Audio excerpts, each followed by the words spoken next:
Hey, what's up, everybody? It's Charles, and welcome you guys to another episode of the Dreamerspro Show, where we cover everything from sports, hot topics, classic debates, entertainment, and when we give you guys a fresh perspective on things and how we see them.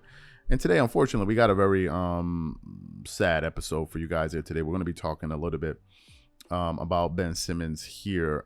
So before we get into it, please make sure you like the video and subscribe to the channel. Now, many of you know my thoughts on Ben Simmons. I think he was wasting everybody's time.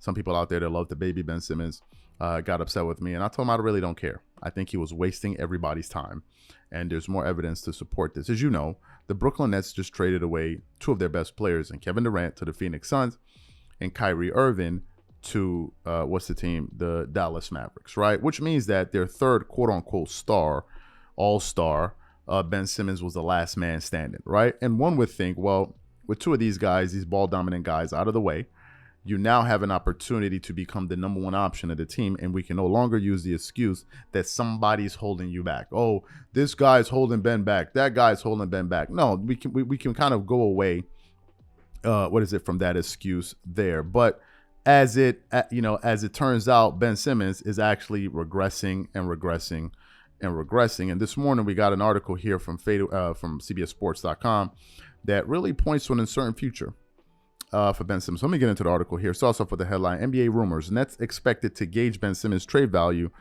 this summer. Simmons, whose playing time has decreased lately, still has 2 years and $80 million left on his contract. When the Brooklyn Nets shipped out both Kevin Durant and Kyrie Irving ahead of the trade deadline last week, it left Ben Simmons looking like the Will Smith in this series finale of Fresh Prince of Bel-Air. Just a man alone in the empty room with no one or nothing else around him.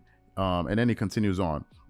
It was an end of a super team era in Brooklyn that lasted a very drama-filled 1.5 years. An era whose descent began with James Harden requesting a trade from the Nets during the 2022 trade deadline, which resulted in Simmons being sent from the Philadelphia 76ers to Brooklyn. Simmons, who similarly wanted out of Philly, like Harden wanted to leave Brooklyn, was expected to get a fresh start with the Nets, but that too could come to an end soon. The two-time all-defensive player has shown little signs of the all-star caliber player he was with the Sixers, which could lead to another trade, according to Yahoo Sports' Jake Fisher. The Nets are widely expected to gauge what trade market could materialize for Simmons after his disappointing campaign comes to a close. So that's what the article is saying about him. Incidentally, just yesterday, I was listening to a quick clip from ESPN when Zach Lowe and Kendrick Perkins were discussing this very same thing. So what we want to do is play exactly what they had to say there on ESPN yesterday, and then we're going to come back and react to their comments. Take a listen to that. The moment. The thing is about Ben Simmons is that when he had Kevin Durant and Kyrie Irving, I remember him being on record talking about, we have the capability of being the best team in the league. Now, all of a sudden, KD and Kyrie Irving is gone. Now you have Spencer Dinwiddie, you have Finney Smith, you have Cam Johnson, Mikal Bridges, Claxton, Cam Thomas. All those guys has elevated their game. Jacque Vaughn has been doing a hell of a job coaching this new ball club. The only person that haven't elevated his game is Ben Simmons.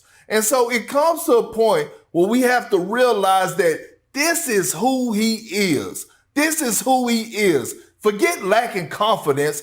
I'm starting to question whether or not he still loves the game of basketball. He is just terrified at the moment. I'm not the only person that see it. His teammates see it. Jacque Vaughn see it. Jacque Vaughn was basically telling us, I got 16 guys in the pot. I can't just keep worrying about how can I get Ben going at the moment. I got other guys that are playing fantastic basketball in this locker room. I can't just keep continually putting all my energy in Ben Simmons, and rightfully so.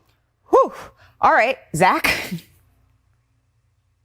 Look, I'm out of takes on Ben Simmons. I'm out of takes. He's the third string center of the Brooklyn Nets.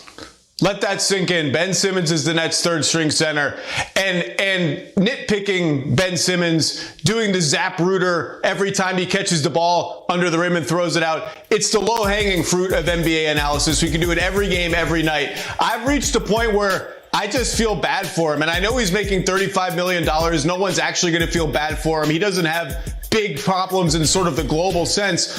But I feel I've reached a point of just empathy. He's clearly a broken player mentally. He's scared of contact. He's scared of free throws. He's scared of shooting at the basket. And it's just sad to watch because we all know what this guy was as recently as 2 years ago. And there's no point anymore really in beating him up and beating him up and beating him up for all the stuff that we can all see plain as day. I just now have reached a point where, like, I hope we see the old Ben Simmons or 75% of it again. So you heard what they had to say there. Here's the fact of the matter. Ben Simmons is just, I don't really know what to say about this guy anymore, to be quite honest with you. I've never really seen anything like this. And what I've noticed is that it's been nothing but excuse to excuse, from excuse to the next excuse. If you think about Ben Simmons and what we know about him over the last year and a half, 2 years, it's always been excuses. I can jog your memory quickly. He didn't take those shots. He played terribly in that series against Atlanta Hawks. It's not his fault, is what Doc Rivers and and Joel Embiid said. It's not his fault, is what they said. He then pouts. He then decides he's not going to show up to work. Not camp. We're going to call it work. You're earning over $100 million. You don't show up. You're just not showing up to work, bro. Period. End of story. And people try to make it, well, you can throw me out. Bro, put on your pants and go to work. What is wrong with you? Why are you guys babying people? Oh, my God. Have you never had your boss get upset with you and then what you go, I'm not coming to work because my boss said that about me and I'm going to sit at home and stop. You're just creating more babies out there. He decided not to go to work. Then he shows up, stinks up the joint, gets thrown out of practice. Think about this. Then, I'm not even going to mention the fact that they went to California to beg him. Just imagine. He then gets shipped out to, to Brooklyn. Then, the videos are out there. We even covered it. He was talking about he's been training. He's going to close to join the playoffs around the playoff time. Then he saw they went down 0-2. Bro disappeared. We never saw him again. Then we heard he had a back injury, even though he was able to get traded, which means he passed the physical. So how did you just discover that you had a back injury when you said you were ready to go? But whatever. He has a back injury. We come into this season. He's playing terribly. And at the beginning of the season, you could say, well, he's coming off an injury. Yeah, but Kawhi Leonard came off an injury too. His numbers were down in the first 2 months of the season. Go look at his numbers now. His numbers have been improving, and he's right back to where he was. Well, with Ben Simmons is always an excuse. And if you look at Ben Simmons' stats this season, there's really nothing to discuss, and we'll close it here. This season, in 26 minutes a game, he's scoring 7 points per game, which is half of what he scored last year. He's shooting 56% from the field. People are like, man, that's fantastic. He's only attempting 5.7 shots a game, making 3 buckets a game. And those are all twos. He's shooting 0% from the three-point line. Nothing new there. 43.9% from the free throw line, getting you 6 rebounds, 6.1 assists, and all of his numbers are down across the board. This is what we have to say about Ben Simmons right now. I mean, it's just been an absolute disaster. And the question will have to become, when they test the trade market, what will be his value? No one is discussing this. What will be his value? And then I want to hear from the people that love the baby Ben Simmons, what your excuse is going to be. Next one, you're going to start blaming the teams that don't want to pick him up, right? Because they cannot read a stat sheet.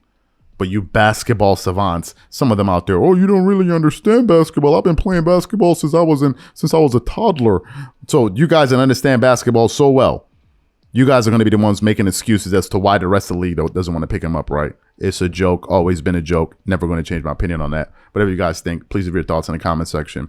We catch you on the next show. Peace.